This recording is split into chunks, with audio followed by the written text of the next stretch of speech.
Yes, yes, yes. I want to welcome you to the You Wasn't Outside podcast on the Grown Folks Podcast Network. I'm one of your hosts, not doing the most normal ass crawl. To my front, I have my man Deep Side. Yes, sir. What's up, everybody? Do your whole little catchphrase, how you do it, everything. Go ahead. Let them know who you are. Hell yeah. Well, thank you for having me. My name is Deep Side. I'm coming out of the great state of Texas. Love California, living out in San Diego for about a year now. Used to live in Baltimore for about a year. You know, I travel the world. I make music. You know, we do it big. We do it global. You know, and I just love the culture. I love hip-hop, man. So I'm very happy to be here. Thank you for having me. Yeah, man. So I was talking to you earlier, and I was telling you that I don't usually have rappers on here. The last time we had a rapper on here had to been, or anyone that did any type of music, had to been about 2018. We weren't even doing this pod. That's at that crazy. Time. And so the reason for that is because I'm 34, right? Mm-hmm. So at 34 with 2 kids, I'm in my wash stage, right? So I'm gonna try not to be washed for the young listeners that listen to, you know, music and shit like that, right? And not get into what my feelings are in regards to like my hip hop generation. I'm gonna let y'all rock out. Yeah. But my only thing is, it has nothing to do with that. What it is that what rap comes with. I ain't got no problems with rap, right? But any other local Dago artist or whatever that I may not know anything about or whatever, the potential of wanting to just come hang out, drink and shit like that all day long, it's too high, right? Yeah. So I don't really fuck with it like that. And then even after recording, it's like, yeah, we're not gonna sit here, smoke no weed and drink alcohol and talk about, oh shit, I'm not gonna do that, right? Yeah. I got shit to be. So it's like, yo, like I do the content, I do it for the listeners, I do it for the love. But that's the reason why like I haven't had that here. Plus we have my mom's house, right? So I love rap, right? And I love hip hop and I love the culture, but I also am not blind to some of the bullshit that comes with it, right? Yeah. Because there's some shit that like is within hip hop, even though it's not cultural of like the behaviors are concerned, but like the dumb shit that comes with it. So that's why I don't normally have artists come here. I love Dago rap. There's a few Dago rap artists that I enjoy, right? You got a song on your shit that you dropped in July, right? There we go. Like I've been paying attention a little bit. That I fuck with, and then some of the new songs that you've put out, like Dubai and everything, right? So I like Dago artists, and I go through and listen. You're actually lucky that Lex ain't here because he be hating, and he really would have hated because you was a white rapper too, like he used to be. So yeah, that's like a thing, man. Like I think a lot of let's talk about that now. Get the elephant out the room now. Yeah, I never really saw myself as a white rapper, which is like I guess kind of crazy. You a Latino rapper? Nah, I'll just get my jokes out. I'm white. like I understand like my ethnicity, but I've always been of the belief that like race, like as a classification of any type of sort, is stupid. And you know, I wasn't really raised in like an environment where that was really like a big thing. My mom was really big on, you know, just showing love to everybody and judging people. So, you know, be like I guess like being a white rapper, like there's been times where it's been annoying for me, I guess, because explain why. Don't just gloss over it. It's been like give me some details of why. It's been like I'll know that. Then wait. Well, after you're done answering that, I need you to give me the list of your 5 favorite white rappers because I got some white rappers. Yeah, go ahead. I really don't listen to white rappers all that much. All right, then I'll throw my shit out there. I'll say like Eminem and Mac Miller. I like that. I don't know. I like Paul Wall. Yeah. Yeah, that's about it. Like I don't know a lot of white rappers. I'm not very well versed on white rappers because I felt like a lot of white rappers would try to like rip from the culture. Yeah. And so like I never wanted to fall into that kind of category of like, because I knew a lot of white rappers when I was coming up, and a lot of them only would listen to like Eminem or, you know, the people in that kind of lane. And I didn't want to get stuck in that box of like, okay, these guys, you know, they're accepted in their own community, but they're not accepted by the actual culture. And for me, I always cared more about the actual culture. So I started studying, you know, like Tupac, Biggie, you know, a lot of New York rappers, Jay-Z, Big L, Mobb Deep, Mos Def, like a lot of the old school, like, you know, cultural innovators, you know. And so like that was always like a big thing for me. So when it came to like white rappers, it's not that I was hating, I just didn't really find like my, you know, voice through that. Like I felt like a lot of them would just kind of like water down the culture, or they would just take from it and then like not give like the credit. So like for me, it was more of like, okay, I went on this journey where I was like, okay, let me learn as much as I can. And I feel like I'm still just learning, you know, like I think I did a lot of the early learning when I was younger, trying to learn like, you know, what hip hop is all about, things like that. And in my city, like there's no like podcast or, you know, music videographers. There's no platform for hip hop. So you saying that the resources on this side, at least, because I won't say that they're vast in San Diego. I would think that that's like an LA thing or even maybe like a New York thing. But you're right. Like, I don't know. There's a few. I think there's a dude, and I want to give like, you know, flowers to other podcasters that's out here because sometimes I'll come across as a hater and sometimes I am hating, right? Yeah. But I know Hendo does a podcast or whatever, and he has a lot of local artists that's out here. I seen him come across my page. You got West Coast Radio. So there's a few, right? Yeah. Not on the same scale though, right? San Diego's always a weird place in regards to music. And so just so that you know, right? Like, cause you were saying that you wasn't from here, right? It's like we never had our own real sound. It's always either sounded kind of LA. It's always sounded kind of like a little Bay Area-ish, but it's never been us, right? We've had a few guys, right? Like, you know, you can get into Mitchie Slick, all those guys, Marty McFly, right? He's always had his different sound or whatever, right? But those are like our old legends. Hell yeah. But yeah. Now back to my list, because we were gonna go, and I'm good, right? Back to my list, and then you're gonna tell me about your the difficulties you've had being a white rapper. Yeah. I got Yellow Wolf. I fuck with him, right? I fuck with MGK too, right? I know he been doing the little rock star shit. Now your version of MGK and how I know him is a little different because he's been in the game for a while. Yeah, he started off like a long time ago. Yeah, he was on BET like 2009 and when they still had 106 in Park. Yeah. So then you had that. You could throw old M, new M. I can't fuck. I don't like new M. Yeah. I like old M. Before like the Relapse album and all that, because anything he's put out, I'm gonna be real. I haven't liked an Eminem project in maybe 10 years. Yeah. Right? Like if I'm being honest, I don't think anyone's ever put a time period on it. But now think that it's cool to hate on him. We can say that. I'm not fucking with him. I do fuck with Mac. Right, early Mac is really fire to me, and then emotional Mac, that makes sense in regards to like his demise. Rest in peace, Mac Miller. But some of those songs, I was like, yo, is he all right? You know what I mean? So like that would be my list. I don't think I have it. You know what? I ain't gonna lie, bro. Like the new shit that's coming out. How old are you? I'm 20. Okay, now all right. Now we gotta the old man cast is not coming. All right, that's the one time I ask him. We go from there. But the reason why I say that though, right, is because fuck, what was I saying? I lost it a little bit. So you were just talking about the white rappers that you like you said Mac Miller, Jack Harlow.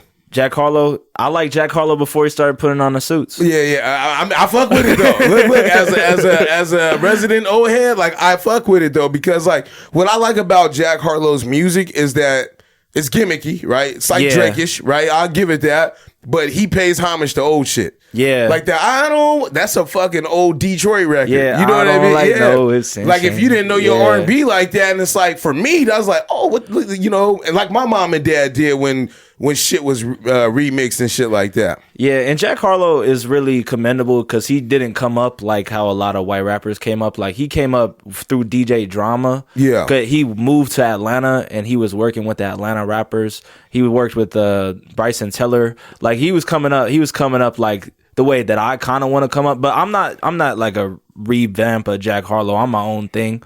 And like I try to make that clear because sometimes people try to draw, I guess the comparisons. Yeah, because you're white, bro. There's nothing you can do about that. But like I could just sit here and just be like, nah, like I'm my own thing, you know. But Jack Harlow, I respect Jack Harlow and his come up because he came up like the way like somebody in hip hop should come up, like in the way that's, you know, like a lot more, I guess, like a traditional come up. But listening to your music and your features, you could tell already that that's not where you draw inspiration from. No. Like that Dubai track, right, that you got, right? That Dubai track, that's a trap beat. Yeah. I ain't heard no Jack Harlow beat. And let me tell you this, right? If there's anything that comes across as hate in this interview, disregard that, because I will say this one thing. If you can stay in that lane and find beats like that, you'll go far, especially with the ears of how music is going right now, right? So I listen to all your other shit. I'm not saying that it wasn't good or anything like that. I'm saying that song right there, that was the one that got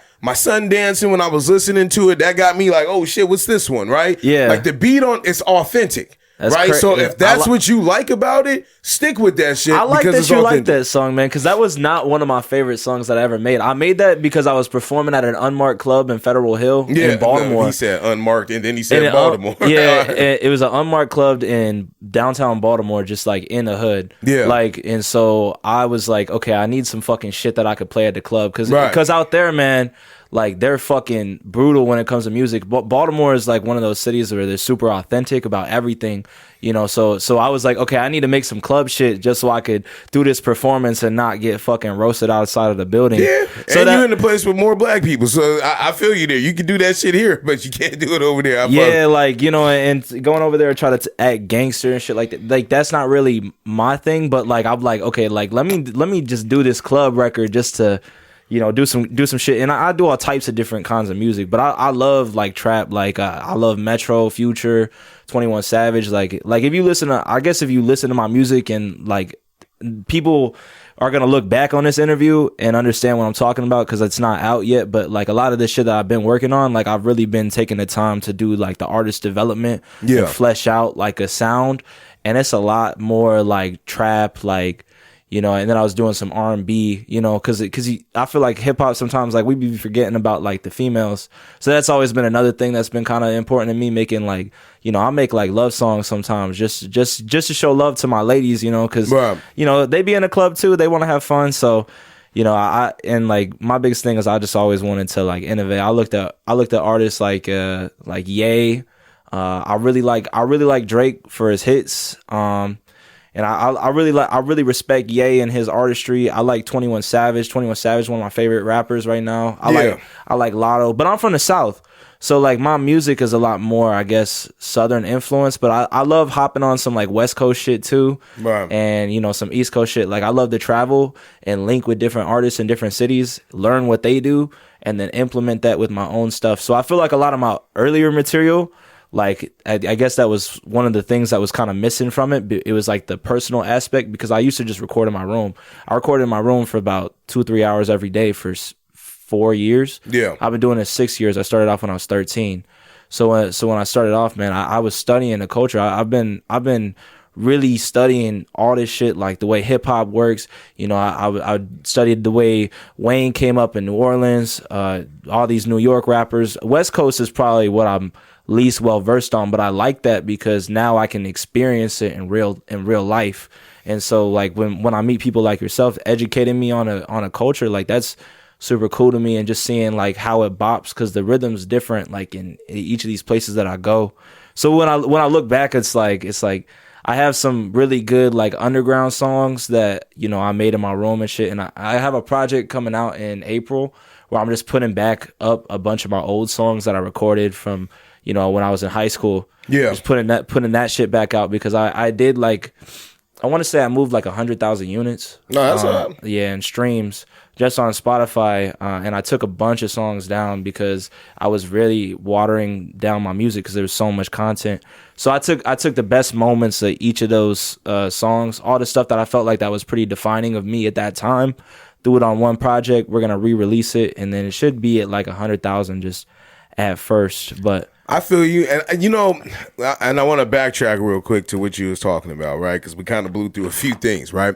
But ain't nothing wrong with that.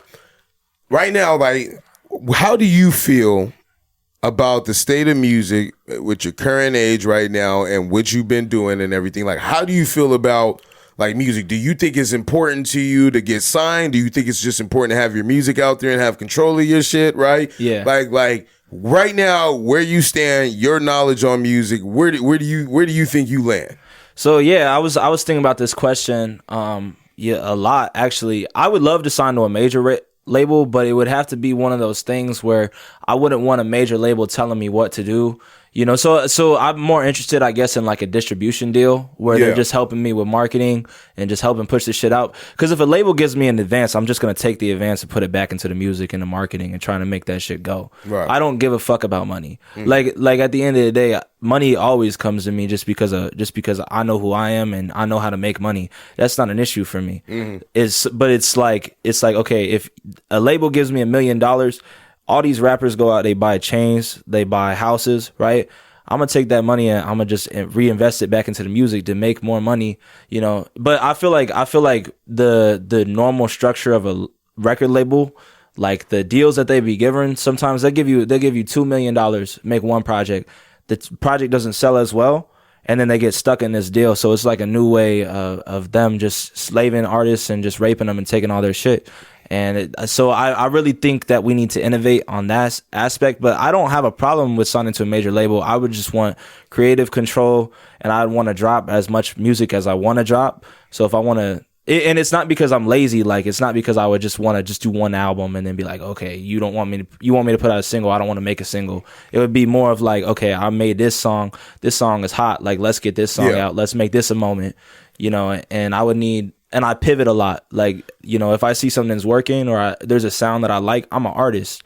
So if I'll do it, even if it doesn't sound good, I'll just play with it. And then it's like, if it's not good, I just won't put it out. But see, so then the reason why I'm asking that, right? Because like the time periods is different from like where we at, right? If you look at like where we're at right now, Meek Mill just had an album. I think he did 30,000. Yeah. Right. 30,000 is not a real number. Nah, it's right. Nah. There's probably about 100,000 people that listen to him. But in terms of units that he sell, because first of all, I'm not going to ask you this question. I'm just going to state it because I know nobody knows the answer to it. Yeah. Right. But what is the cost of a stream? Right? It changes. It changes depending on if you're using Apple, YouTube, Spotify, whatever. They pay out different pots of money. Second to that, right? You got to pay the producers, right? If it's a label, they get their cut from the advance that they gave you, right? You're going to have to make annual payments to people if your songs, you know, hit or whatever. So it's like for most artists, and I've thought about it, right? And I'm only asking you this because I wanted to know, like, what are your ventures outside of rap, right? My ventures outside of rap? Yeah, and the reason for that, though, is because, right, if you look at some, and we'll talk about this a little more later on some of the shit that I have on here, right? But it's like most rappers right now, they don't just rap now, right? There's something else that they do. You come in rapping, but the days of going into like 106 in Park or MTV and spitting a verse and getting a deal and having 4 or 5 albums and 4 or 5 album deal and shit, that shit is gone. Yeah. Right? Just like podcasts, right? So like I said, some of this might sound like hate or like, what the hell are you doing? I don't interpret it as hate. But just like podcasts, right? The golden era for podcasts is gone. I watched it before it even happened, right? And it's like the lotto, right? And some of the things that you have to do to be a hot pod, which is like the dumb shit, right? Making clips of silly things. I can't sell my soul for that, right? Yeah. And money ain't money's not gonna move me to sell my soul. I'll do other things for money, but not sell my soul, right? Yeah. And so, like, when I look at the music landscape, I look at the podcast landscape, we're both, you know, dying entities right now of something that we're both passionate about. So, like, outside of rap, what other things are you interested in, right? You say, like, there's different, like if you was a rapper and you was on, you just released an album, right? Because there's nothing like that feeling of, well, what's next? Yeah. Right? Like, you've already dropped an album, right? But if you had your debut album on a major, your debut album on a large scale, you would call it your debut, right? I want that shit to go platinum, bro. Like one of my biggest goals with this music shit is to go platinum. Like I want multi-platinum records, man. I want to be the biggest artist in the world. Like, right. You know, and with hip hop and shit, man, everybody always says hip hop's dying. Hip hop isn't dying, bro. It's just a different language. Like, the language has changed. And, you know, one of the things I learned in my city and one of the things I learned in Baltimore, that Pop the Trunk shit is still around, bro. Like, you look at people like Nipsey, like, I've seen people literally sell me their CDs on the thing. Well, one of the ways I met Ice Cube doing it, bro. I gave him a fucking flash drive in my city. He came to my city. I waited outside the gate, did some J. Cole shit, right. Handed him a flash drive with all my music on it. He shook my hand. But at 20, let me ask you this though, right? At 20, right? Name me 5 rappers in the last 5 years that you still that people, not even just you, that people still consistently listen to, that came out in the last 5. That came out in the last 5? How long was 5 years? Lil Baby had a nice little hot moment, but I tell you what, it's over for him. Yeah. We could go into Lil Uzi Vert, which is probably a little over 5 now, right, at this point, but it's almost over for him. Yeah. We didn't have a number 1 rap record in 2023 until the summertime. Yeah, we didn't have one till this year, until Ye dropped Carnival. And I'm not saying it's dead, right? And some people would argue he not really rapping like he used to rap, right? He's not. So I'm not saying it's dead, but it definitely is on some sort of decline. It's it can come back it's up. lost its real, and it's a lot of the superstars have died. If you look at Juice WRLD died. X died. That's your superstar. Yeah. That's my superstar is X. Yeah, see? Like, not Juice WRLD. I really respect Juice WRLD, and like I admire what he did. But for me, he was inspired by X. X was my, that was my fucking hero growing up. That was the person I wanted to be like when I was like 14, looking at music, him rapping and doing all this different shit. X was like my favorite. But I want to say, the drill artists coming up. You see, Fabio Foreign. A lot of that shit, man. It's like the culture has moved. I want to say more towards like drill, or they do the different lanes. Like oh shit, you good? You can pick it up. Go ahead. Oh yeah. Hold on. Yep, don't worry. Let me back. Why you say that? Why you do that? What I'm saying is, and I get what you're saying, right? Yeah. The sound of hip hop is definitely different, right? Yeah. And in that regard, I feel old in certain cases, right? Because some of the new shit, like Fabio's debut album, I fuck with his debut album, right? Yeah. I fuck with A Boogie, right? But we're all listening to, all of us, right? The same 5 guys. Hip hop is global now, though. That's the other thing. And everyone can do it, though. Yeah, and that's the foul part, everyone right? can do it. So people, what hip hop I think is hurting for is authenticity. People are getting on here and we're making the same records. Gunna shit sounds like other people's shit. You know what I mean? Everybody's trying to bite the same sound, right? And so whenever we're in this period of like stagnation, people are just going and making the same record over and over and over again. People are navigating to these different genres. They're going to dance hall. They're going to different things. So one of the things, I'm hip hop, bro. But like I'll pull from these other inspirations, throw that shit all together.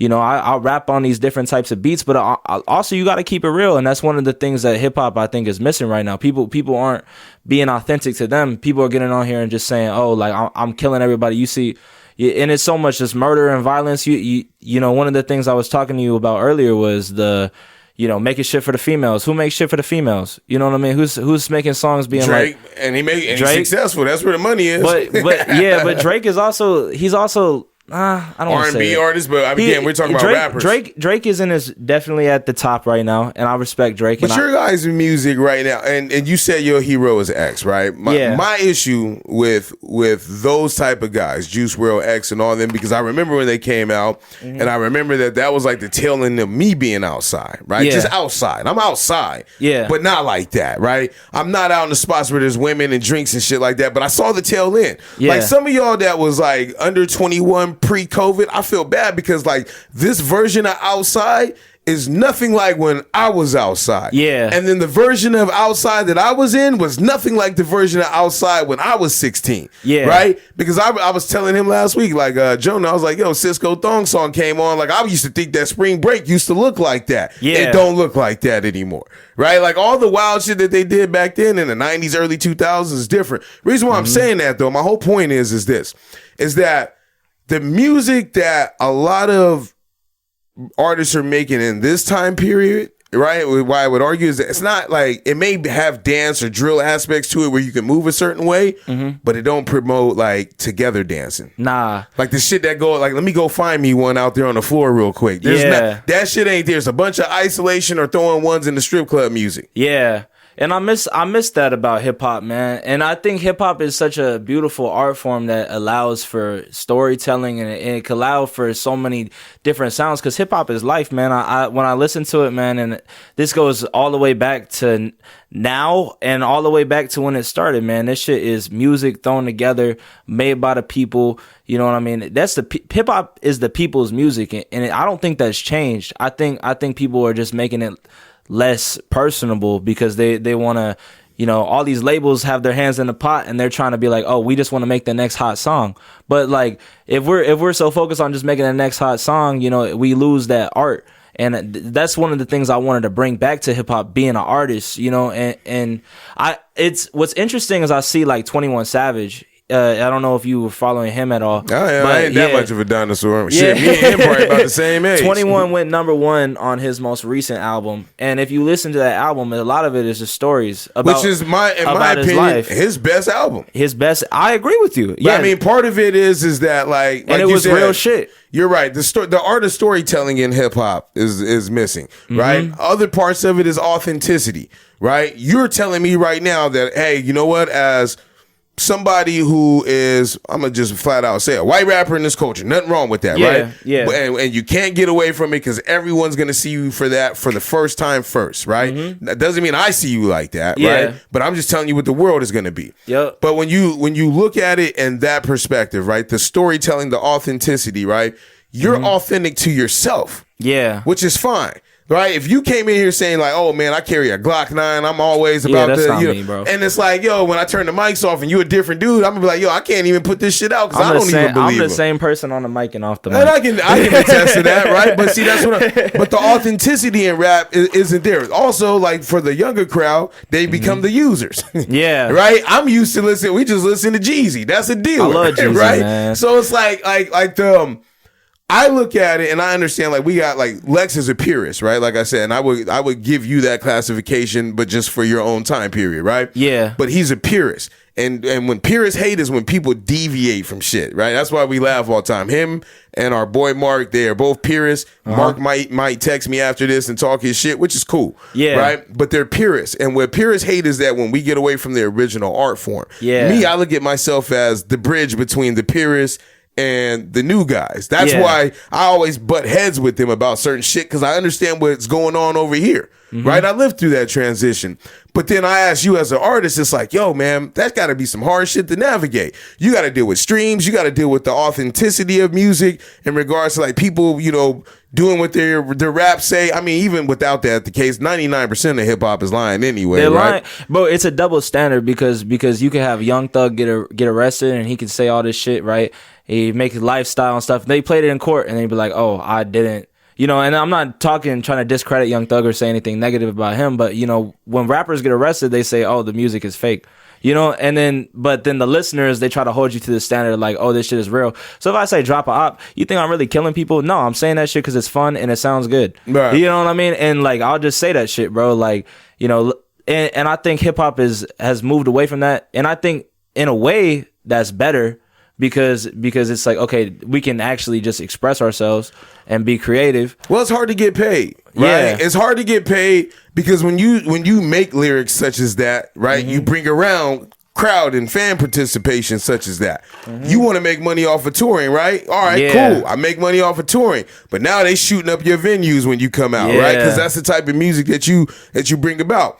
Travis Scott, great example, right? Makes good music, right? Not too fond of his last project, but the one before that, fucking loved it. Astro World loved it. Yeah, that was right. Texas classic, man. But the type of people that he brings out and what he incites them to do, the riots and all that shit or whatever, it costs you money. Yeah, and so like the same thing where it's like, we're about to have an economic downturn, but do labels want to spend money on artists, or do they want to wait for people such as yourself that would do all the work yourself, spend your own money and say, hey, look, you get yourself in the spot that you're supposed to be in, then we'll come mess with you and give you the extra boost. Labels are a business. So if you think about it like that, right? Labels don't want to take on a liability, and a lot of rappers have been proven to be liabilities. A lot of these labels are trying to sign these super street heavy rappers who are. But that's where the authenticity is, and I'm not trying to take away from that. It's a catch-22. But it's like okay, there are other rappers who could do different things, and you know, you look at certain rappers. You know, like I know so many amazing artists in Baltimore who haven't gotten their shot, that if the label went and fucked with them, these guys would be huge. But, you know, they're trying to chase these next hits and they're going to these communities without even trying to understand the demographic. They don't really care about what actual hip hop listeners want. They're just looking at the image and they're saying who's got the biggest chains, who's got all the gang members around them. They're trying to look for these people instead of the actual talented people. And then these labels also don't care about artist development anymore, and that is a detriment, because now when these rappers are trying to get signed, you're trying to go sign an artist, they're not signing them based off of talent, they're signing them based off of Instagram followers, and that can be very problematic because a lot of these people that are getting signed they're not even on some like, oh, I'm trying to make something great. Like, nah, I'm trying to do some clout shit. And hip hop has been infected by this clout shit, man. And that's what social media, I think, has done to a lot of us. Yeah. You know, and I look at these labels, and they're a business. So it's like, don't get me wrong, I would love to work with a major label. If a major label was like, look, I'll give you a deal, bro, I would work that shit. And I would do my absolute best to give them, you know, the best version of me, and, you know, we could probably come to some agreements, and, you know, that's what I would want, you know, and I would love to be like a global artist. And I think major labels do a great job of making their artists big like that. But at the same time, like, I look at these artists, man, and what the labels are, they're out of touch. And so they're going to all these different things because they're thinking hip hop is dangerous, and hip hop's not dangerous, but you just got to know hip hop is like guns, right? It depends on who has it, though. Yeah, right. Like if you look at it from that perspective, hip hop is and what it brings, right? Like I was talking to them last week. I was like, bro, look, there were certain clubs. I was talking to Jonah about it, but there were certain clubs like you can't wear hats inside. Why? You know why? Yeah. Because the dudes that are wearing the hats, man, those are the ones that's caused. I get the logic. I don't like it. I get the logic though. Yeah. Right. And it's like, yo, like I used to wear J's in the club. Oh, you can't wear no J's. Why? Well, shit. If 3 or 4 shootings happen and dudes is dressed a certain way, it's like, all right, well, we can start weeding those type of people out. And also a lot of the superstars are dying, man. Like that's the other thing too. All these really big superstars have all died. You know, Pop Smoke, X, Juice WRLD, all these big artists, you know, you see them come up, or now you see though, or right? They catch like a RICO case, man. That hurts branding, right? And it hurts. So if you're Pepsi or Coke, you gonna spend all this money on somebody, and for selling shit or whatever. Then they get caught with something. Or we even live in a culture right now where dudes is getting popped for nasty shit. Like 5 years ago, they drugged somebody. Mm-hmm. And then they have this other thing too. Hip hop, you're supposed to be able to express yourself and say whatever you want, but with the cancel culture in Hollywood going on right now, we're losing this aspect of bravery where you can't even speak your mind anymore because all these platforms are trying to deflatform people for having ideas. And it's like the landscape. Hip hop has never seen something like this where you can be deplatformed for what you say, and it's just crazy because you're trying to deplatform all these rappers because they're leaders, and you know that when you give these people a voice, if you keep amplifying their voice, they have power. So they don't actually want to see people in power. They want to have puppet heads.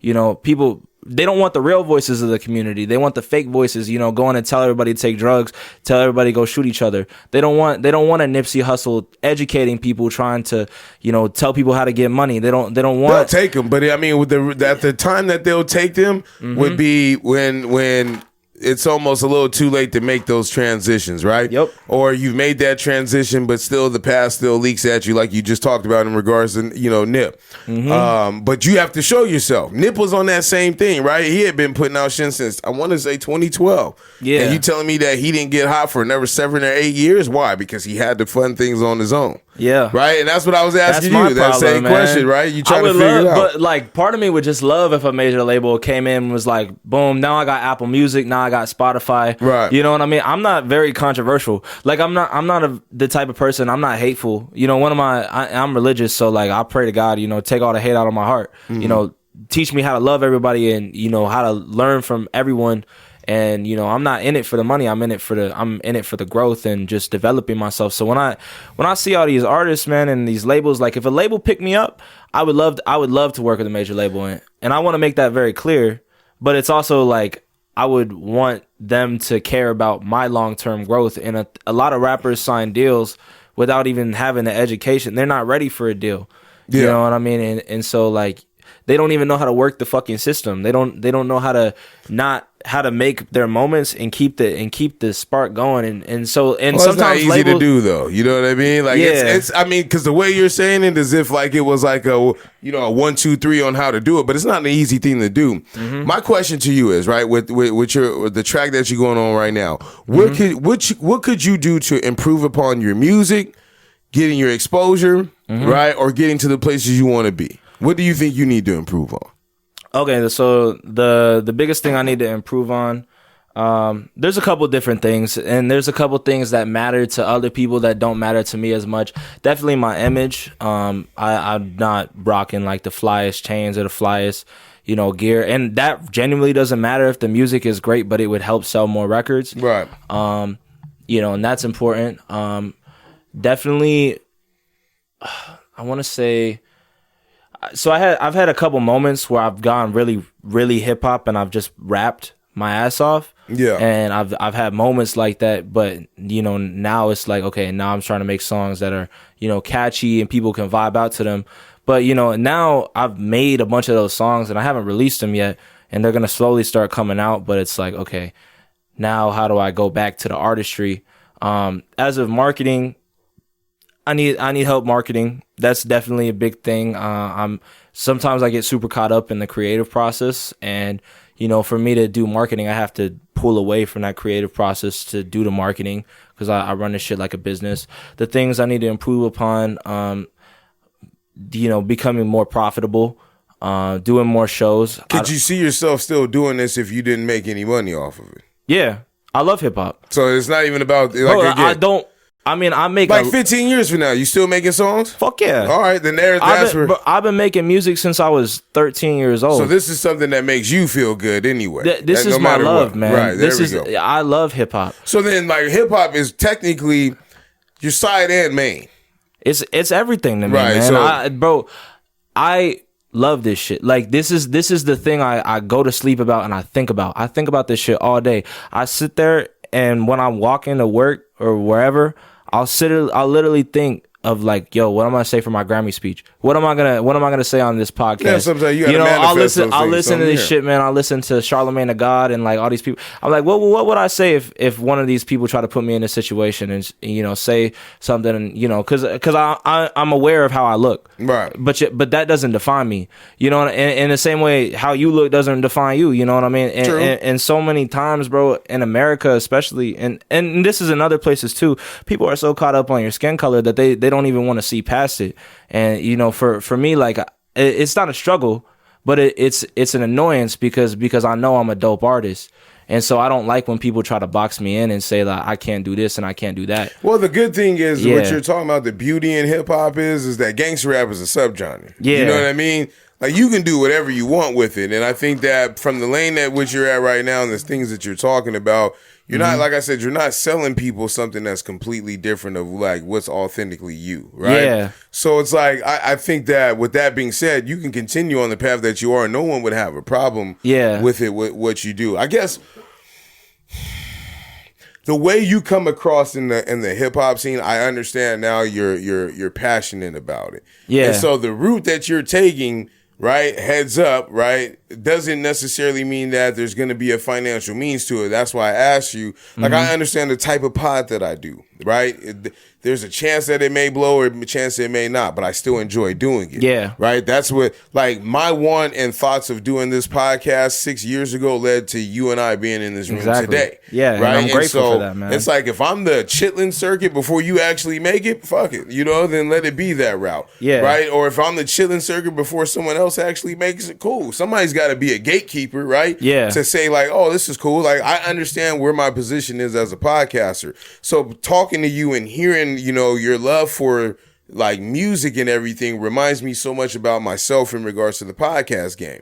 So with that logic, right, you can be successful at something just based on how much you love it and you take care of it. More so, like, you could work really hard and work on the wrong things, right? But if you're continuously adding growth to yourself, putting content out, making music that's good for you, that makes you feel good, that other people feel good about when they listen to it, I think, like, I agree with you, that's way more important. And that's authentically And you. one of the things, man, like I don't think people understand about me and this music shit, man, I don't do this shit for money. I do this shit for impact. And like one of my most favorite interviews of Tupac, he talked about I don't want to.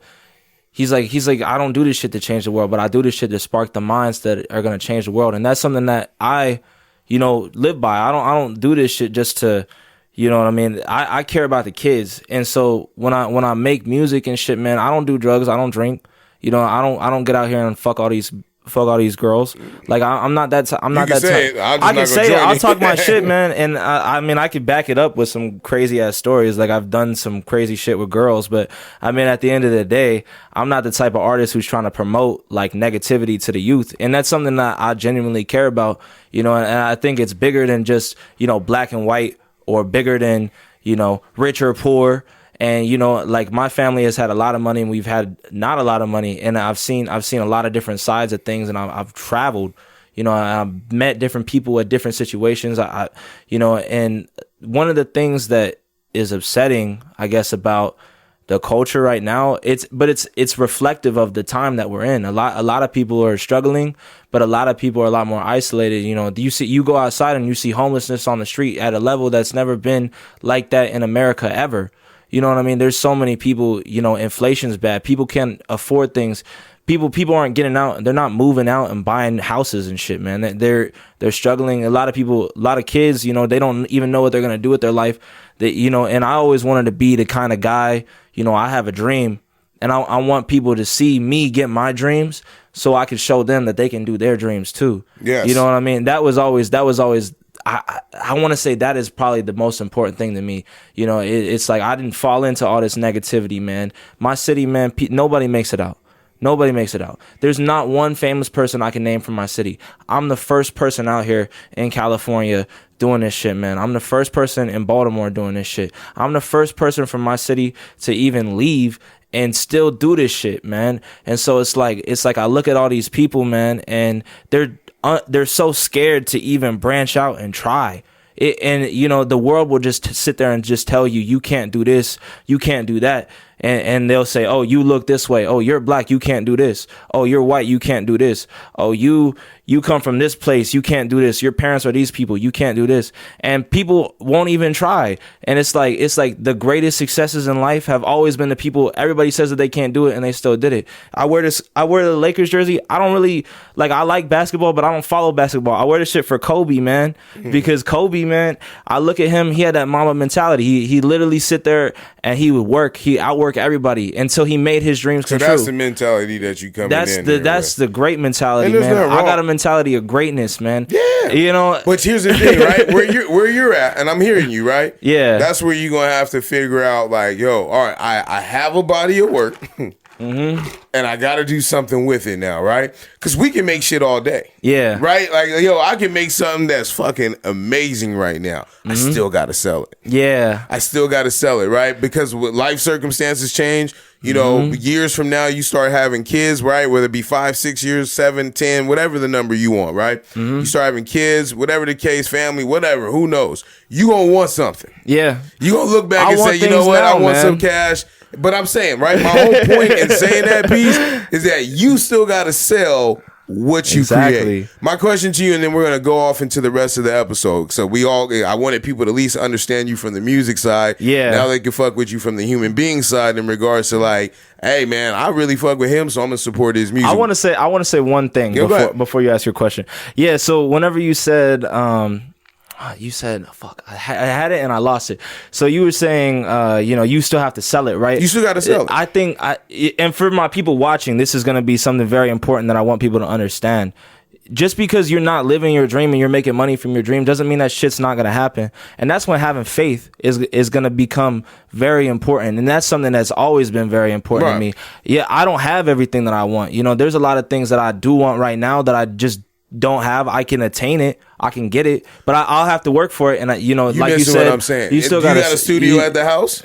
I have equipment, but I don't have the space for it. But to get your shit to sound the way your shit to sound the way that it's supposed to sound, right? Just like even all this.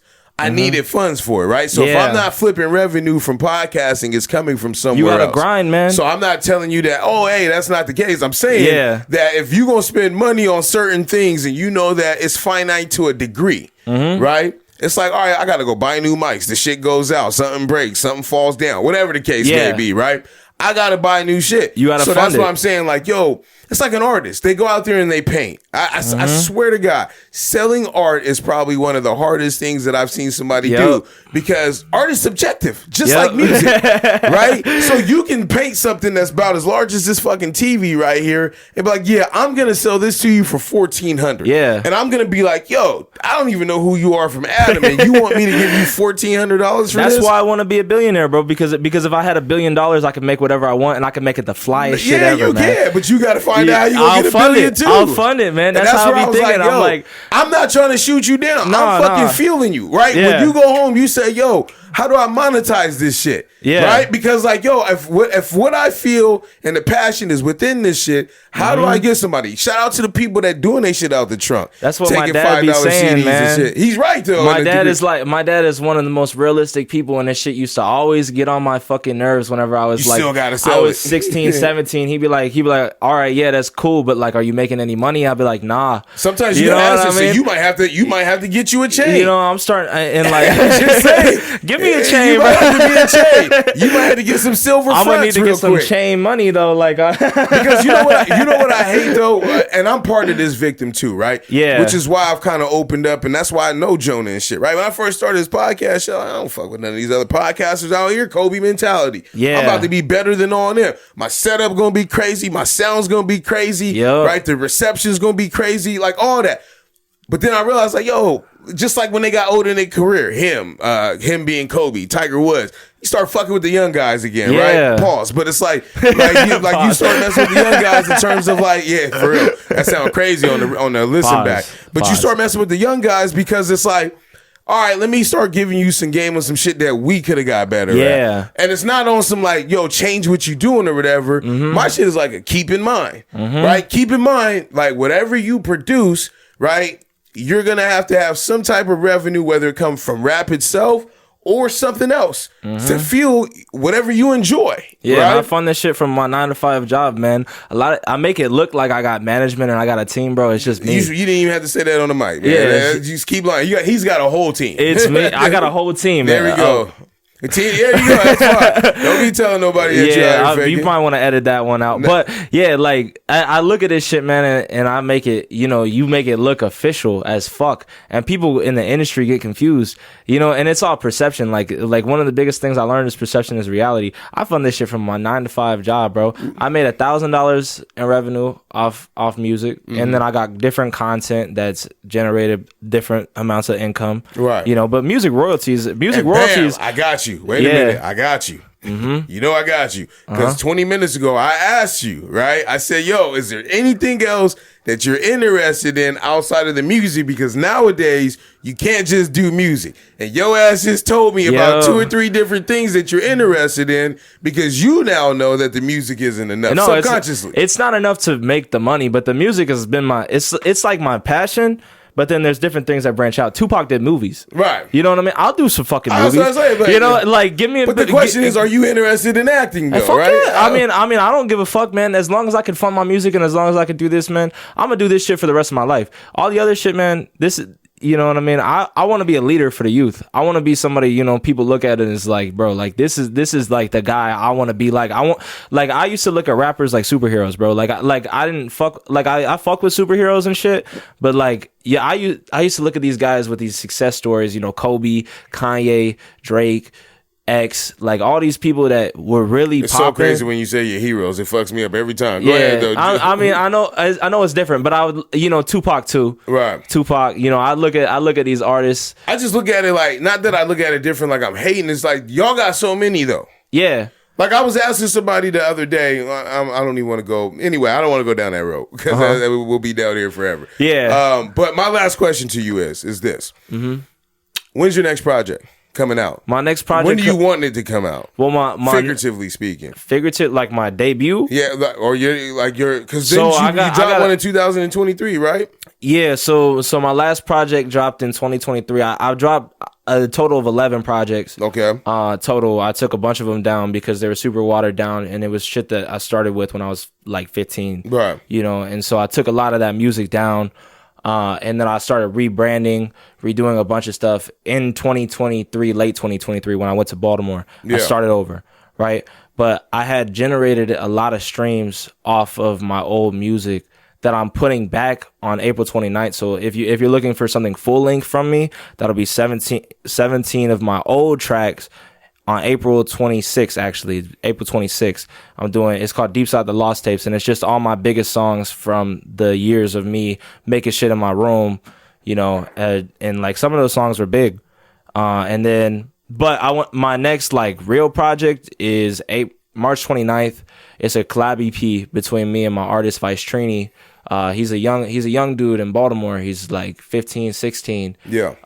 And bro grew up in the projects, and I used to just go and I'd take him to the studio with me because I was trying to make sure he was staying good, like out of the streets and shit. Yeah. You know, so I was trying to, when I was there, I was trying to put him around people that's going to look out for him in the music industry. Cause I know great people in Baltimore, like my guy Rome, my guy Surreal Beats. I know people that, you know, really are incredible artists that, you know, they would look out for him. So when I was there, I knew Vice Trini off the internet, and I used to just take him to the studio with me. And so we made like 5 songs.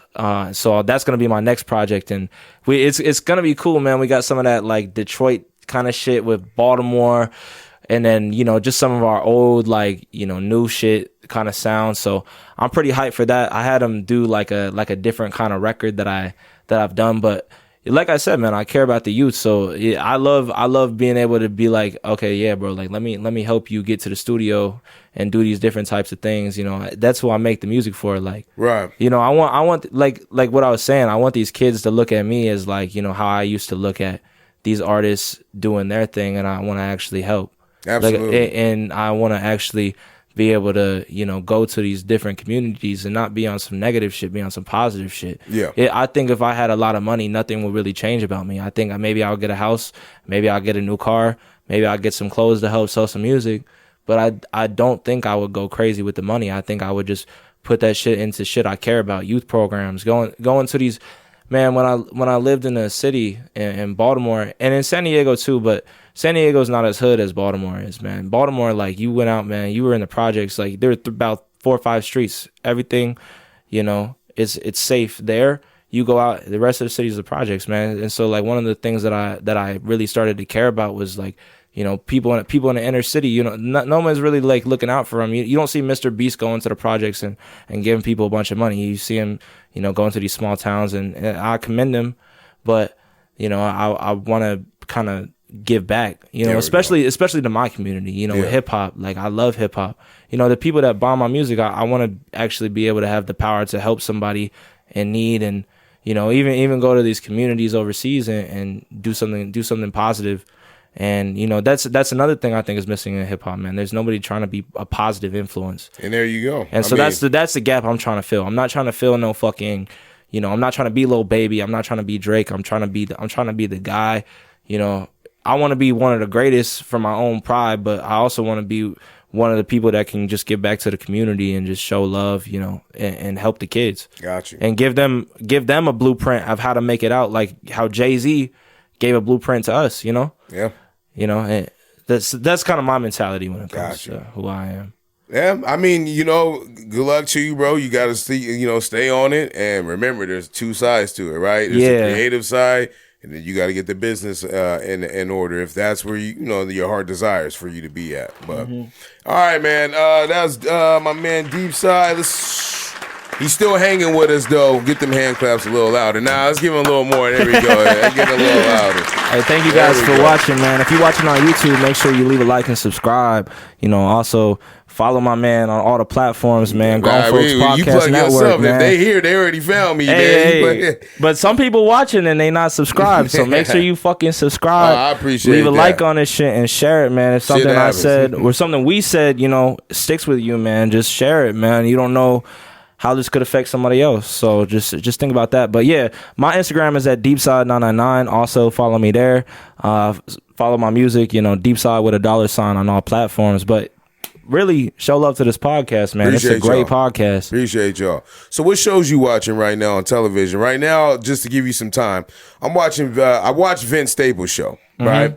And a little bit of like, that's why, like, you know, I'm having a warm transition before we get to anything else so that we can kind of go in there. What I liked about Vince, right, And I've been listening to Vince for a while. I've listened to him talk. I've listened to his music, right? And what I liked about his show, though, is it's realistic. Yeah. Right?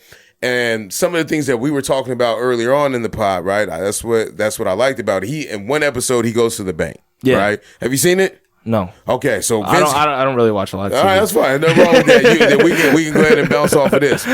So Vince goes to the bank, right? Mm-hmm. And he tells them, he's like, hey, I want to get a loan because, I got the cereal. He asked the guy at the banker, he's like, oh, you know what the leading cause of death is for black people in the hood? What? Dude was like gun violence. He was like, no. He was like, actually it's heart disease, right? Crazy. And so he was like, I got this like this, but it's acting, right? But I get what he was getting at. And he was like, yo, I got this cereal here. And I'm trying to market it and sell it to kids. Got less sugar in it, all that. Mm-hmm. Blah, blah, blah. He's like, all right, cool. I want to get a loan for it, business loan. Yeah. Dude gives him the application. So he has to put what his occupation is, right? Mm-hmm. Now, obviously, it's a story within the story, but he's telling it and he puts down entertainer, right? Yeah. / rapper. That shit sounds fire, but the bank is like, nah. Y'all do good in the first 3 or 4 years, but what happens when people stop listening, right? Yeah. And so he was like, and you the amount of money you have on top plus what you already got in the bank, it ain't gonna work, right? It's fucked up out here. Mm-hmm. But basically what dude was getting at was pretty much like, yo, like what you do is not a profession that we recognize. Yeah. Although you've made money off it and may be lucrative about it, that was the case. So that's why I enjoyed that part of the show. Other mm-hmm. parts of the show that I enjoyed was like the family aspect, right? There was a lot of things in there that had me going. But if you don't have a show, you can choose one that you like, previously before, or something that you've watched that like you fuck with, a documentary or something like that. Anything. I like movies. Okay. Like I love since I was a kid, man. Me and my dad used to post up on a couch.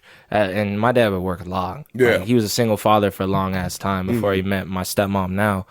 And so like one of the things I used to do with him, we would just go chill on the couch and watch movies. Yeah. So I fuck with shows like I fuck with like The Boys and like Invincible and shit. Like I like superheroes. Now I'm a little bit fatigued now, but like I like shit like that. The Boys is recent though. Yeah, I love The Boys, man. The Boys is crazy. Just because I like to see Homelander be on some crazy shit. Is he still around or is the show over with? Nah, the show's not over with. They just haven't dropped a new season. They got a teen one out. But I want to talk about this movie I just watched. Which movie is that? So it's a 1944 movie. It's called Gaslight. Okay. And that's where the term gaslighting comes from. Okay. That shit was crazy, bro. All right, where's it come from? So it's like this guy. Let me back up. Let me calm down. Okay. So this guy, he marries this girl. Her family got murdered. Like her aunt was like a famous opera singer. And this was made in the 40s. Okay. So it's a little bit different. But her aunt was like a famous opera singer. And she had been given like these famous jewels. And so like this guy marries her. And it's revealed that he's the one who killed the aunt. But it's like it goes to this whole plot of like him trying to like manipulate her into like thinking that she's crazy. So it's like when I look at it, like it's where like the psychologists come up with the term gaslight. And if you watch it, like it's some crazy shit, man. Because they're literally like explaining like how, like he would be like he tried to like trick her and say that she was forgetful, and then he would just like steal shit. So he'd be like, oh, here's this cup. And then he would like take it back, and then he would just try to make her think that she lost it. Yeah. And then he would try to like tell her that, oh, like you're too tired, like this thing's wrong with you, da da da. And they make her think that she's crazy, and he doesn't like let her leave the house. So it's like a psychological thriller. Like I like psychological shit. But when did it come out? It came out in the 40s, man. The movie came out actually in the 40s. 1944. I thought it took place in the 40s. Oh, it did take place in the 40s, but I'm saying no. I'm saying like I thought it was new. Nah. So like this shit is like written with music behind it and shit. Sometimes. Yeah, that shit, like the old school music and everything. Yeah, that shit was crazy, man. It was like one of those old school movies, like an Alfred Hitchcock. Yeah, even older than that. He's like manipulating the fuck out of her, man. And then for that time period too. So you like old ass movies like that too? Sometimes I like shit that makes me think. Yes. Like I don't like to just consume blindly. So how'd you find this then? Because they're not going around advertising. Well, I was annoyed because this girl said something. I was watching like a TikTok and she said something about gaslighting, and sometimes I feel like females just be throwing those words out. They do without not trying to invalidate anyone in the audience, but I feel like sometimes like people just throw those words out without understanding where they come from.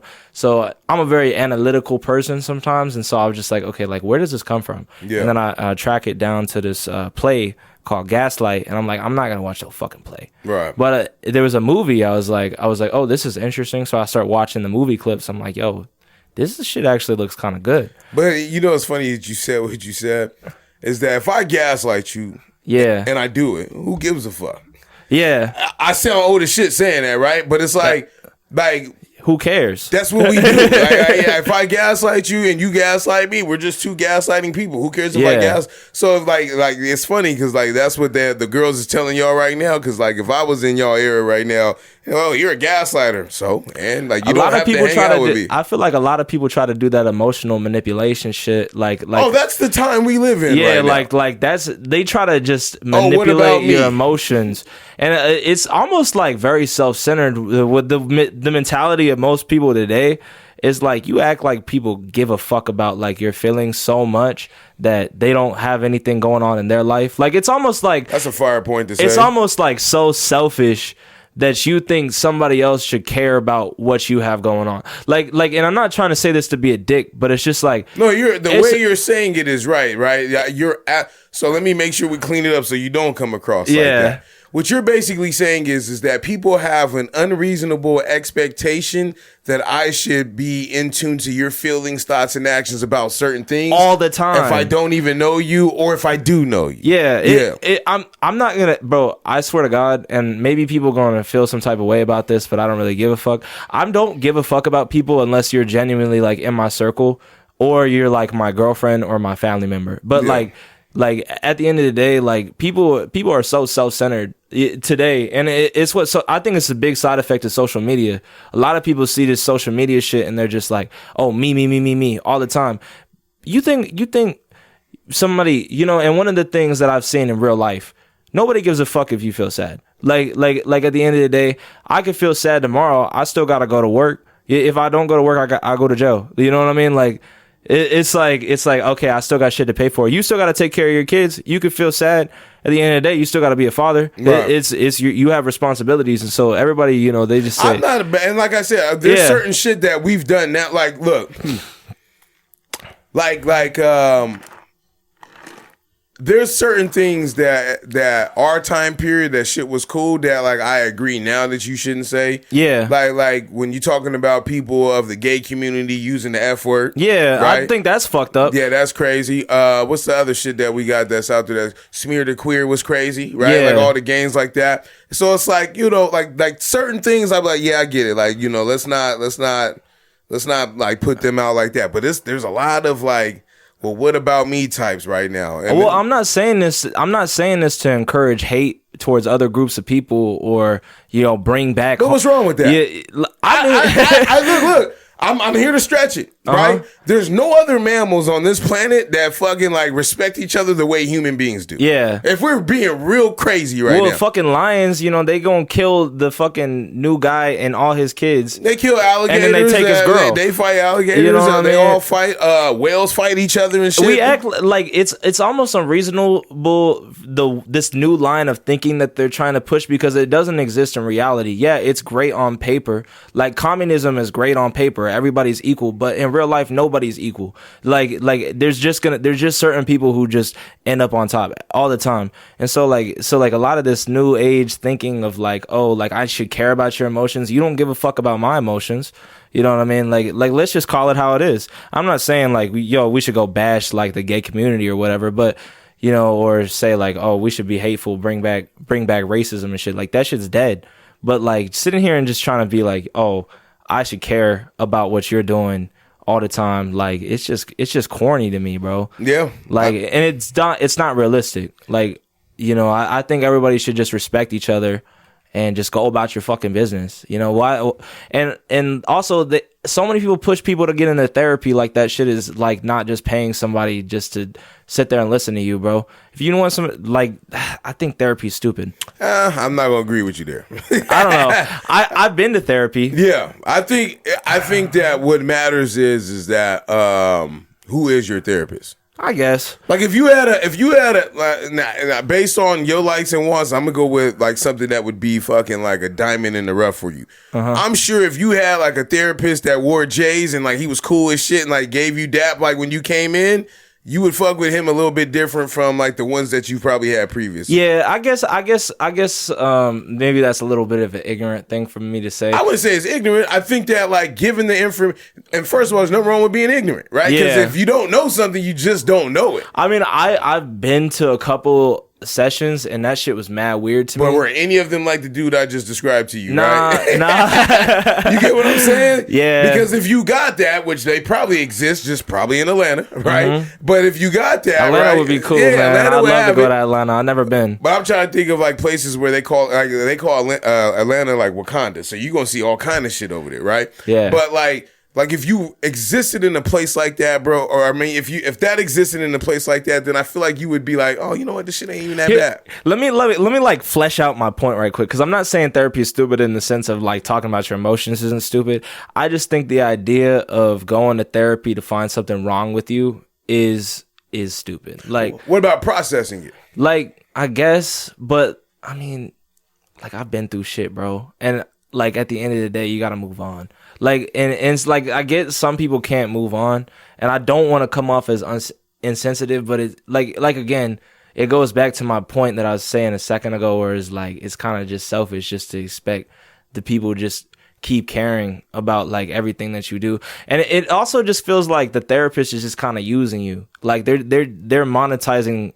They're listening to you talk about your pain. That like, no, but that's the thing. I think your understanding of what therapy is a little different. Maybe, right? Maybe because part of being a therapist is like what we doing right now. I'm not. Yeah. Either one of us could be the therapist, right? Part of being the therapist is being able to get somebody to tap into something that they haven't been able to tap into on their own. Okay. Right? Like if you have a therapist that's telling you what you need to do and like how to live your life right, you are in the wrong place. Yeah. But if you get you a therapist that asks you a question that makes you go, fuck, huh? I ain't even think about that. Yeah. Now you're paying premium cash for that. To think. Yes, okay. Not to think, but just of another perspective. Yeah. Or another way of doing something that you get to personally choose how you want to do it or not. Okay, if it was like that, like I respect that. I don't know enough about therapy to really have an opinion. That's on a fair answer. Yeah, I don't. Versus from my understanding of therapy, I thought it was stupid. But if it's really like that, different types too. It is different types. And I agree with you. Some of it is stupid. The shit that I went to was fucking weird. Because, there we go. Because they were talking to me about like feelings and like how you should cope with feelings, and I'm like, bro, they're fucking feelings. Feelings don't dictate my life at all. I could feel any type of way, and I still have to do everything that I have to do. I mean, you still got to do it, but then are you going to be accurate in what you do? Yeah. You get what I'm saying? Like, I was talking to my wife about that the other day, right? Like, I was like, where were we at? We were out to eat somewhere, and this girl, she was a waiter or whatever. I was like, yo, like, imagine, like, if she had a fucked up day. Yeah. You know what I mean? Like, she gonna be in here with and she was fucking up. But I was like, look, imagine like if she caught her dude cheating last night. She probably had a fucked up day. Mm-hmm. Now, I would say either don't come in, but maybe she in a position where she has to come in. Yeah. Exactly. So I love playing devil's advocate. I'm not saying you wrong or you say anything wrong, like wrong or right. I just play devil's advocate. I like to play devil's advocate too, because I mean, at least I think it does help people who are kind of insensitive become more sensitive, which can be a good thing. Yeah, you know, I'm not trying to take away from it, but for me, it's like I'm not saying my ex fiance was always trying to get me to go to therapy, and I went, and I was like, this shit is. But you know, sometimes people will tell you to do things that they need to be doing themselves, right? So like, we ain't go. I'm not gonna kill you or anything. I'm just saying I'm gonna offer you another perspective on it. So that's all. That's a valid perspective, though. That's a valid perspective. All right. Read them in wheat.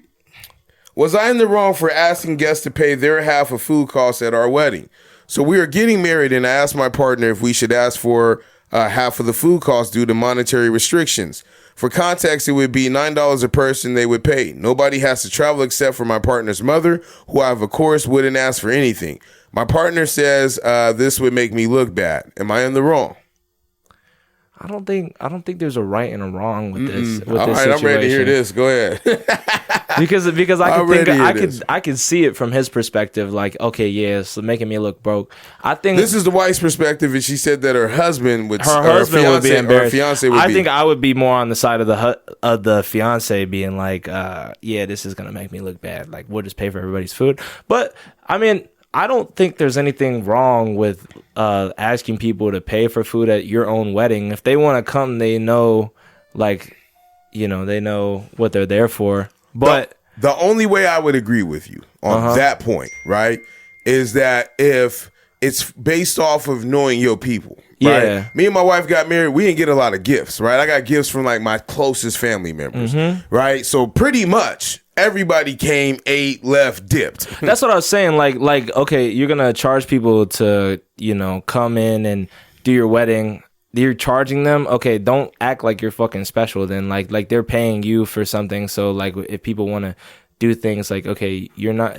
It kind of devalues, I guess, like the importance of like the unification, because it's like, if I'm paying you, bro, like, I'm gonna have fun and I'm gonna get my fucking food. Right. You know what I mean? So at the end of the day, like, I'm paying you, but like, I would not do it. Like, I would just pay for the food. Like, devil's advocate, playing the other side, right? Because you playing devil's advocate too. But which one are you firm with? If this was, you just said you had an ex-fiance, so at that time or any future person that you have, right, you have monetary restrictions, but you want to make sure you get everybody in. A decision has to be made. I wouldn't want everybody in, man. Like, if monetary restrictions are gonna hold me back from doing what I want to do, there we go. That's what I just wouldn't invite everybody. I would just have my wedding with my wife, and that's where she's like, I want to have my cake and eat it too. Like, fam, if you had like this money that you had to ask for and people aren't paying it or they won't go because of it, they ain't fuck with you anyway. What's crazy is like, yeah, it's a wedding, and so we're celebrating you, which is fine. I don't mind paying, like, if I'm like being real with you, like, but at the end of the day, I'm not gonna just act like you're like super special. Like, it devalues you in the situation because you're asking people to pay you, and it's for your wedding. I've been to weddings; they suck usually. If you're not the people getting married, because it's all about them, right? So it's like, or their friends that have. Well, you still like at the age bracket now where everybody, like, a lot of people, either single in terms of like being married, but ain't no women there. It's hard to tell the difference between the two, right? I don't know if she got a boyfriend, if that's her dude, and he just brought her here one time. That's not a place for if you want to go find somebody, unless you really tight with the bride and she know her homegirls is like, you can go hang out with Sarah. You know? And it's also kind of just embarrassing too to just be asking your guests for money. Like, it's a wedding, bro. Like, they already got to get their tux. They gotta. I mean, they said it's in the area, but like, you gotta dress nice and do this thing. I say go to the courthouse. Yeah, just get married. If you was gonna spend $1,500 on your wedding, $2,000. I don't know where they at, right? $2,000. She said $9 a person. That's cheap. You want to know how much a plate go for on average at the average wedding? Probably about $80 a plate. Yeah, you know what I mean. So if you asking for $9, you serving tiskets anyway. Yeah, like, that's what I'm saying. But just don't invite everybody. Go to the courthouse. Yeah, get married on your own. And then, just throw like a big ass party. Or fucking wait. Yeah. Wait till you have the money. Wait till it's your wedding. Get married. That would be my advice. Get married, right? Don't let anyone know. Then have a ceremony and just tell people, we got married already. We just wanted to do it in front of y'all. Yeah, that's what I would do. You just gotta get a woman to go on board. I would be like, this is just more for my family. Right. Like, because a lot of people get married just for the families. Like, like, if I was to get married, I wouldn't give a fuck. But, I wouldn't be asking people for fucking money for food. Like, like, that's some broke shit, bro. That's kind of crazy. I will not ask anybody for money ever. Like, you might have to. Don't say that. Knock on some wood. You might have to. You might have to. If the context is right. If the context is right, if it's like some, like, maybe like a bank. That's how I know, because you gonna get to your. This is that one moment that I said I wasn't gonna have, that I wasn't gonna happen. But like, that's how I know, like, in about 14, 15 years of living, I want to come back and ask you, like, all the shit you said today, like, how many things. Because, like, there's so much life experience, right? Ain't got nothing. And I've been there. I'm out. Look, this is how funny it is, right? Like, you bright-eyed, young-ass dude, right? This shit is great because I'm just now, like, the last 4 years out of that. where I work at, I was the youngest guy, right? I started my job at 24. Yeah. And everybody, I know what you get. Oh, you were a baby. Oh, like you Yeah, that still shit's young. annoying. Yeah, but you know what? I tell you what, fucking a day. I like to impress people with it though. That's just fire though, right? Yeah. But there's a day where your shit started turning gray, my hair gray, shit turn falling into out. OG. Yeah, and it's like, yo, what the fuck happened? I remember just being the baby. Yeah. Now I'm the dude talking about, hey, but I embraced that shit, right? So at the end of the day, right, what we were talking about is asking for cash. You don't know when you might need to. Yeah. I was the same way. Think about it. You buy a house, you're asking for cash. I got a lot of pride. Okay, let me. No. I'm just giving you an example. I just wanted to ask like my friends for money. Like you might. I don't know. Yo, I asked the homies to help me put my house together when I bought it. Oh, really? Hell yeah. As long as we've been down, what the fuck I ever get from this other than like, yo, us hanging out at the bar. Show me you fuck with me and help me lay these floor down. Yeah. And then when it came to that shit, because you don't know. Yo, because like that, what you talking about kind of goes into like what we were talking about earlier when you got here. And that lets me know about your influences. Hip hop will let you know like, yo, I'm supposed to get it out the mud. I got to do it by myself. Yeah. That's fucking bullshit. Yeah? It is. Because no one does it by themselves. Jay-Z's music only took him only so far. Yeah, he got to Dame. And he had to leave Dame. Yeah. Right? Like if you know your history, he had to leave. Because the shit that Dame was on, the rooms that I'm trying to get in, if I still hung out with Dame right now, I'm not in the NFL right now. And Dame was trying to like do like 10 businesses at one time. Well, that's it. Well, there was more to it than that, right? But I mean, like my whole point is that the whole and the whole thing and the whole story of it all, bro, is that you might need help. Yeah. Like my man's that was here, my man Lex that comes here and he's the other co-host. Right? Like when I first bought my house, he was a dude I had to hit up. Right? Yeah. And show me how shit was done. I had to tuck pride away because sometimes like you go out and read something, it's like, yo, whatever my understanding is of something, I might need to ask for help. Yeah. I might need to ask for cash. I might need to ask for a place to stay where cash may be involved, but you never know when you might be in that position. True. So yeah, but keep the mentality you got right now. I would check that statement. No, keep the shit.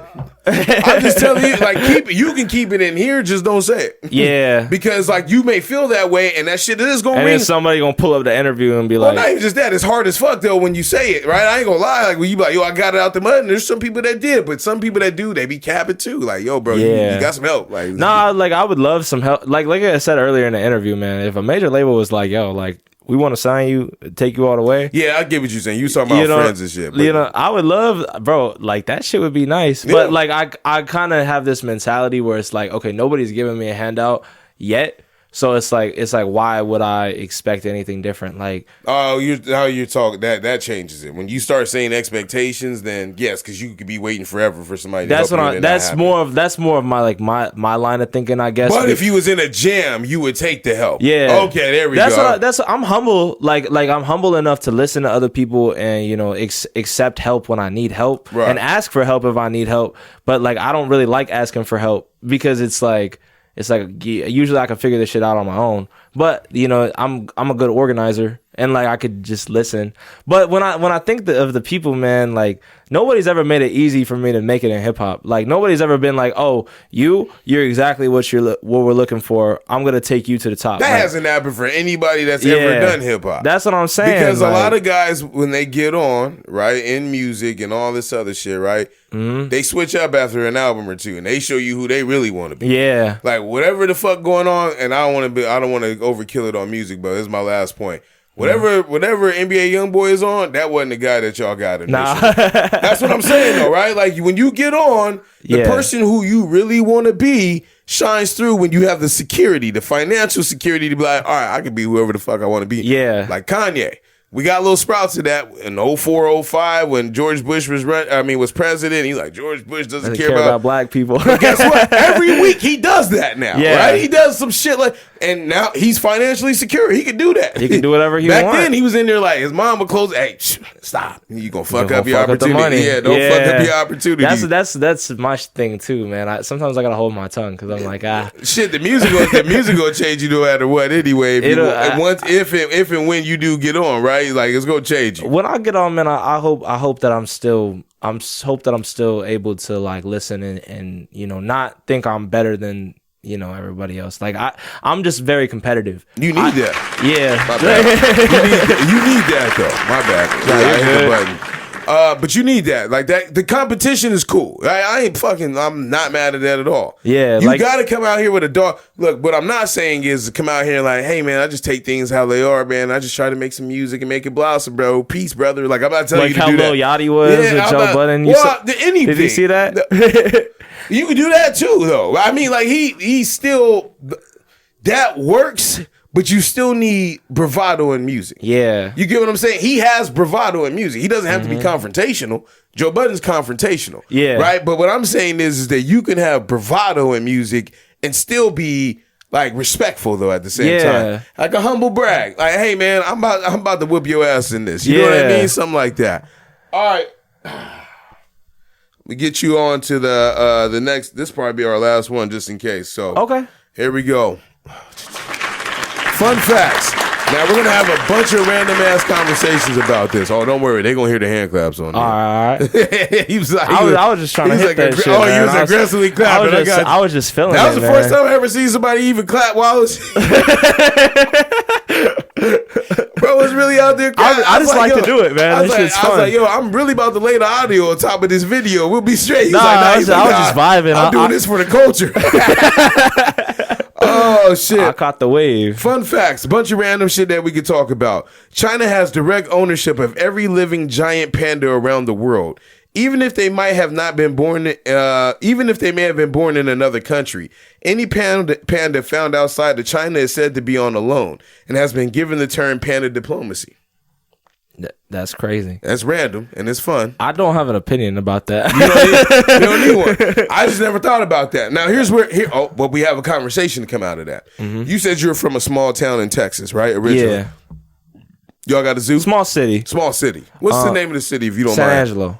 Yeah, I ain't heard of that. Yeah. You're right. Thought he was gonna say San Antonio, and I was like, yo, y'all got a whole 7-footer. Nah, we got a zoo like a town over in Abilene. Oh, see, when you say the word town too, I know it's crazy. So then but y'all do have a zoo. How big is that zoo?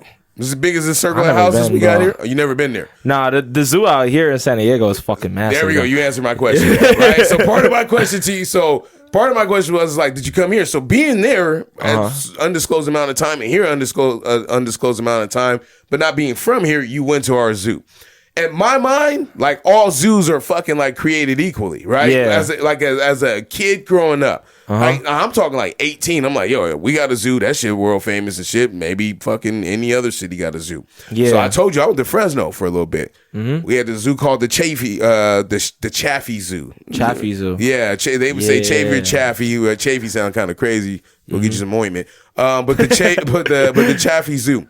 And so, like, I thought that shit was, like, legit, right? And I'm going looking at the animal. Like, the shit is about as big as the circle of houses you just drove into, right? And we know the zoo is way bigger than this. Mm-hmm. And the animals in there just look fucking, like, just depressed. And I was like, yo, this has nothing on San Diego. Like, I'm never going to another zoo. Yeah, man. See, there you go. Like, and so...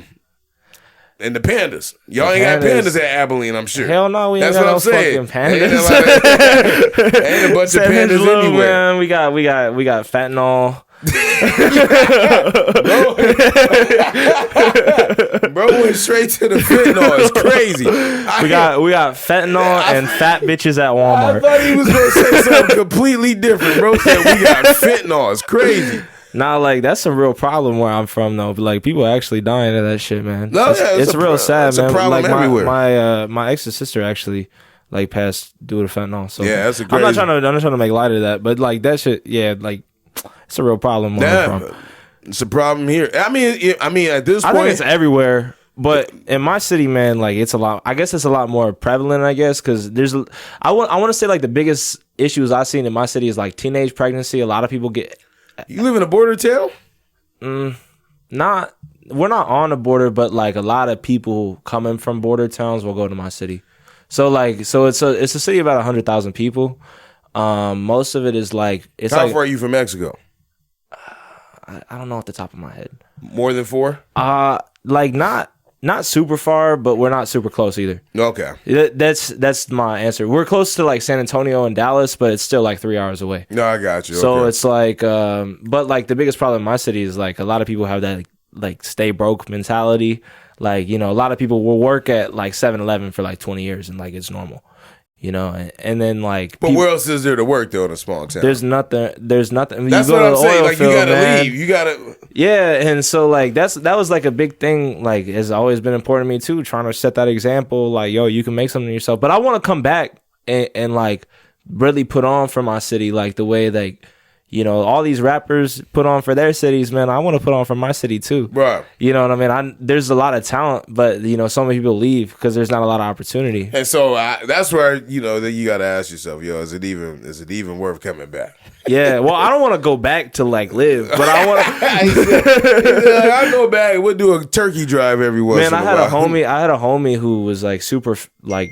Not popping, not like famous, but like he was popping on a certain platform. And I don't want to say his name because we're still good friends, but we were, you know, he was doing really well. Moved back to his city, everything dropped off. Yeah. You know what I mean? And that's like this sad reality. And that was a lesson I learned from him. Like, bro, I can't go back because if I go back, it's going to cut off all the emotion that I have outside of that. But, you know, I want to be the example for, you know, people who, you know, maybe want to do something with their life and just haven't. Right. Know? But I love my culture, man. Like that's the other thing. Like where I'm from, I love where I'm from. It's like there's a lot of problems, but there's a lot of like good people there too, man. Like a lot of, you know, homeliness. Like you know, people are very hospitable. You see somebody on the street, like they start talking to you. They're like, "Hey, how you doing?" People are very friendly. Yeah. Like, and there's negative things too. Like teen pregnancy is a really big issue out there. Like hella people get married by the time they're like 19, 18. Sound like a small town. Yeah, like hella people get married really young and then they get divorced. A lot of people got kids. A lot of people get into drugs. Like the people will have like I've seen like fights in the street and shit, man. There's like homophobia there a lot. You know, I've seen some racism, but it's not really towards like black people. It's more towards like Mexican people and white people will not like each other. Yeah. I experienced like some racism from Mexican people being like, fuck that white guy just because I was white, you know. So like there's certain places that I would go to and people just wouldn't fuck with me just because of my skin. And you want to go back and give them a zoo. I wanna go back and put on for the people that show me love. Man, you could do that without having to go. You know what? It's crazy because like that shit that you talking about. Mm-hmm. If I say this because like when you see certain things and you've experienced certain things, you be like, yo, like remember Nip died. Who killed Nip? His own people. Somebody you know. Yeah. Right? And it was based off of some shit where it was like, look, man, I mess with you. Like I give you, I let you come through the store, hang out, do whatever, but you don't owe nobody nothing. And I know you want to put on for your city, but sometimes you got to ask like, yo, yeah, I don't know if the city has ever supported me, but I think Baltimore was the first city to embrace me, and you could be like 21 Savage, how like he don't claim the English roots. He fuck with Atlanta. They the ones that gave him a shot and really fuck with him. Just give you an example. I love Baltimore, but I love San Diego too. Like it's crazy because I love both cities just for different reasons. Like Baltimore, man, but Baltimore has been like, I think that's the city that like first embraced me and was like. That's when I was like, okay, like this city actually fucks with me. Yeah. You know what I mean? But San Diego is great too, man. Like there's a lot of amazing ass people out here too. Like especially podcasts like this podcast, man. Like that shit is not in Baltimore. Like out here, man. And so it's just like I love going to different places and experiencing the culture. Yeah. But I think if I ever, or I'm not gonna say if, I'm gonna say when I get on, I would like to bring out some like youth from my city because there's some like dope ass artists from my city that I would just love to put on. Yeah, you know, but it's kind of few and far between. But you know, I would like to represent my culture. Yep, I feel you. Yeah. I feel ain't nothing wrong with it. Yeah. All right, last one I got for you. Then we'll head on now. Hearing a record, I wanted to get this one on because I know that this would get you. Hearing a recording of your voice can lead to surprise and discomfort. Hearing yourself involves bone conduction. Conduction. which is absent when you're hearing a recording of yourself. So like when you listen to yourself, you've recorded music and stuff like that, right? Yeah. Or you've done podcasts and stuff. You can hear yourself right now.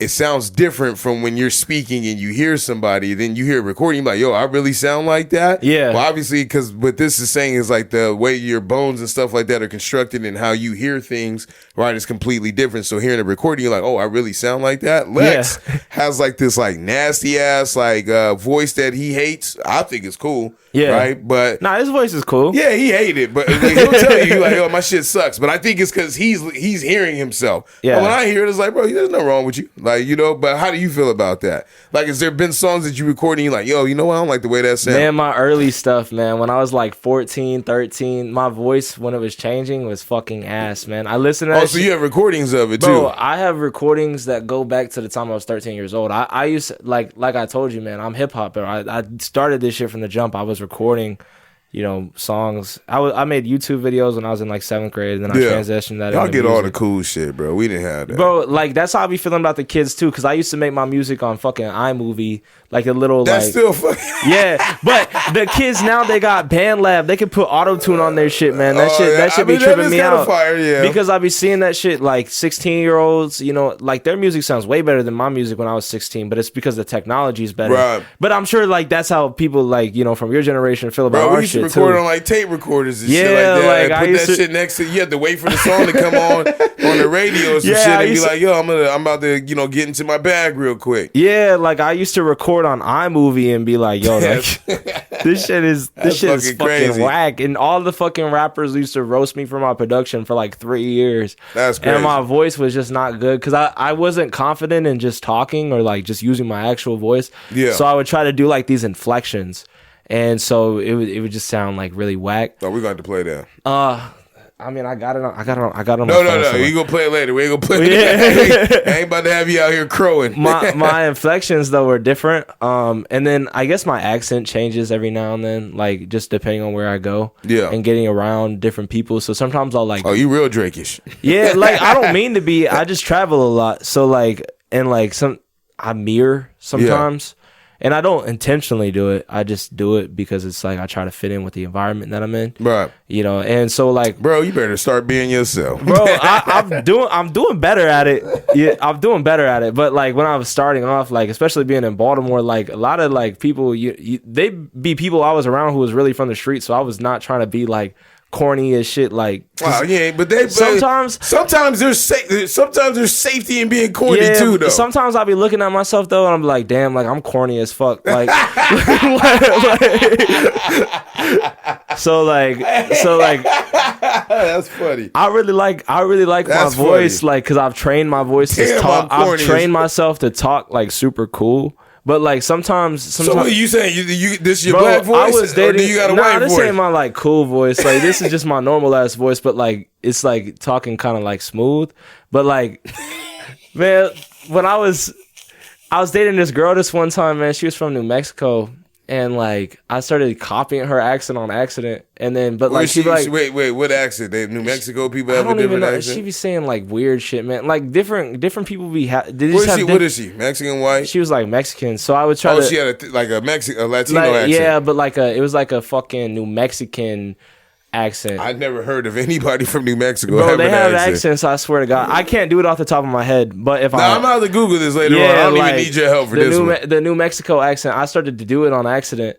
But sometimes I would talk to her. She'd be like, "You talk like a Valley girl." I'm like, shut the fuck up. So if you were trying to copy her, then she talks like but when I lived in Baltimore, it was bad because I used to just. Well, now hold up, because now you're getting into like. The way they say like the word new, like through, like they be like through, and I used to just do that shit for fun, and then I unironically started doing it when I was talking to them, and I was like, damn, this shit is, and that's like that's like the way they pronounce that is like an old like Eastern like European or Canadian whatever but it ain't. It's not like American, but it's like cool. Like when they be saying it in songs sometimes, like some people hate that shit, but I like it when they be like blue, like, and they don't say Baltimore. They don't say Baltimore. They say Baltimore. Yeah, like that's the way I learned how to say it when I was there. But then like it's funny because sometimes I'll be talking to my stepmom, and like she has like a thick country accent. And so sometimes like I'll be like accidentally having a country accent slip out. So like, it just depends on like where you go. Yeah. But not me. I'm still gonna talk like this. Yeah, like I don't know. Maybe it's just a me thing, but like I like listening to my voice. Oftentimes I surprise myself with my voice, especially like when I'm making music. Because sometimes I'll be hearing it in my head. I'm like, this sounds like shit. Yeah. And then I'll like play back a recording. I was like, no, that sounded dope. And then it'll work vice versa. But yeah. I don't know. Like I've recorded my voice for so long, I'm very comfortable with it. There you go. And I think that's something that a lot. You hear that, Lex? He's got pride in himself. Yeah. Whenever you do it for so, bro, like I started doing music whenever you started doing podcasting. Yeah. But I was a kid, so like my voice has changed a lot. Significantly. Yeah, and so it like, ain't done. It's still going, it could be. Hey, maybe it could be on some cool shit. Who like, knows? I mean, you still got some time based on what you say. Because like I said, like sometimes I'll be looking at myself and be like, damn, I'm corny as fuck. Like, you know what I mean? So I could just evolve that, like I'm like the corniness will fade as I get older. But I mean, who corny to myself. This is my last piece. Who measures corny, right? You and only you, right? Everyone else measures corny and they move the goalposts on what they think it is. Sometimes corny is cool. Women like corny. Women do love corny. That's what I'm saying. I'd rather they want to feel safe with the corny dude and know that you can, I'm okay with being corny. Look, dog, I'm telling you, fuck, I can't wait to ask you all these questions 15 years from now. This is gonna be great. We're gonna have to come back. Yeah, yeah. Well, through the motions, yeah. Or you can just hit me up. 15 years, I don't know if I'll still be potting, but at the end of the day, we'll see. It's a moment in time. We'll bring it back. I'm enjoying the moment, but at the end of the day, I'll ask you 15 years from now. Fun, man. So, all right, man, we're gonna head up out of here. Anything for 3 cheers? Anybody you want to celebrate? If not, go ahead, give everybody the info where they can find you at and everything. Shout outs? Yep, shout outs, anything, anything that you've heard that's positive going on, somebody else got going on, anybody you want to highlight or anything like that, like let me know. Mm-hmm. Oh, yeah, for sure. All right, let me look at the camera when I say it. All right. Oh, let me get these 3 cheers off real quick. All right, so shout out to my hometown, San Angelo, Texas. Shout out to God. Appreciate God for, giving me the opportunity to do all these things. That's where my faith is. Shout out to my family. Shout out to my friend Curtis. Call me Curtis. I spoke to him before I came here, and, that shit got me hyped up. Hopefully, he can network and do some things, man. He also be rapping. Shout out to Evan Volk, Rome, Surreal Beats, the entire city of Baltimore, the entire city of San Diego. Shout out to California, Texas. I love all these different places, man. Shout out to everybody who showed me love, and even if you're not telling me that you showing me love, but you still watching, shout out to y'all for making it to the end. And make sure you leave a like and subscribe if you're watching on YouTube. Add it to your playlist, wherever, man. This was just one of the best podcasts in history, bro. So just you ain't got a lot to be king. Hey, it's gonna go down, man. This interview is gonna change things, bro. I ain't bad at it. But my Instagram is at deepside999. My Instagram is at deepside999. I'm gonna say it 2 times. Deepside999. Buy some of my merch at deepside999.com.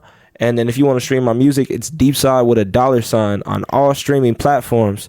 You know what I mean? I'll be doing hella shit, man. So, yeah, shout out to everybody, man. It's love. There we go. I ain't got nothing, man. I feel like we got enough in there now. And I think we got somebody else coming in next week. I got to check the calendar, but I only remember the first 2 that we had was Joni and you. But I'll take a look at it, and yeah, man, I appreciate you coming out, big dog. I appreciate Here we go. you. We get that little stretch in there. There we go. Get the off. side in there. There we go. All right, man. We're gonna go ahead and get out of here to some of that D side. Pause And that deep side.